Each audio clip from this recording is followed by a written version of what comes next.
শুক্র অভিযাত্রীদের প্রথম শহর। একবিংশ শতকের শেষ প্রান্তে পৃথিবীতে জনসংখ্যা ও দূষণ ভয়াবহ রূপ নেয়।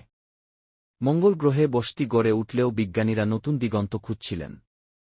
তখনই সাহসী এক প্রকল্প শুরু হয়, অ্যাফ্রোডাইট মিশন, যার লক্ষ্য ছিল শুক্র গ্রহে মানুষের প্রথম অভিযান। যাত্রা।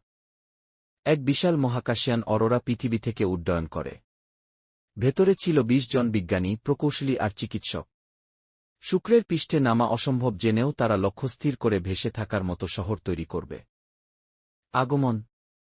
শুক্রের ঘন মেঘমণ্ডলে ঢুকতেই মহাকাশযান কেঁপে ওঠে।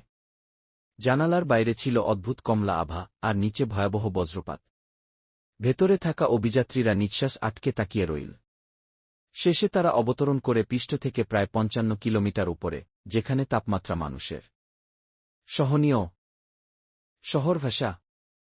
তারা বিশাল হিলিয়াম ভরা বেলুনের উপর কাচের গম্বুজ বসিয়ে বানাল একটি ভাসমান ঘাঁটি, নাম দিল হেসা, কারণ এটি নতুন ভোরের প্রতীক। ভেতরে অক্সিজেন তৈরি করতে লাগানো হল শৈবাল আর সৌরবিদ্যুৎ চালিত যন্ত্র। মেঘের ফাঁক দিয়ে মাঝে মাঝে দেখা যেত সোনালি সূর্যের আলো, যা পুরো শহরটাকে স্বপ্নের মতো লাগাত। চ্যালেঞ্জ। তবে জীবন সহজ ছিল না। বাইরের মেঘে সালফিউরিক অ্যাসিডের ফোঁটা, আর নিচে ভয়ঙ্কর উত্তপ্ত পৃথিবীর মতো পৃষ্ঠ। প্রতিদিন তাদের যন্ত্রপাতি মেরামত করতে হতো। একদিন হঠাৎ করে একটি হিলিয়াম ট্যাঙ্ক ফেটে গেলে শহর কেঁপে ওঠে। সবার মনে আতঙ্ক ছড়িয়ে পড়ে, কিন্তু সাহসী প্রকৌশলী লায়লা ঝুঁকি নিয়ে বাইরে গিয়ে সেটি মেরামত করে। সেদিন থেকে সে হয়ে ওঠে ওষার নায়ক। নতুন আশা।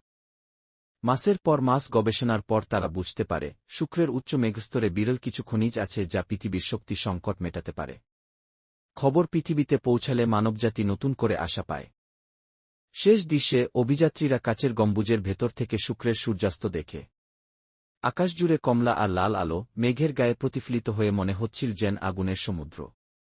তাদের চোখে শুধু একটাই স্বপ্ন, একদিন এখানে শুধু শহর নয়, পুরো সভ্যতাই দাঁড়িয়ে যাবে।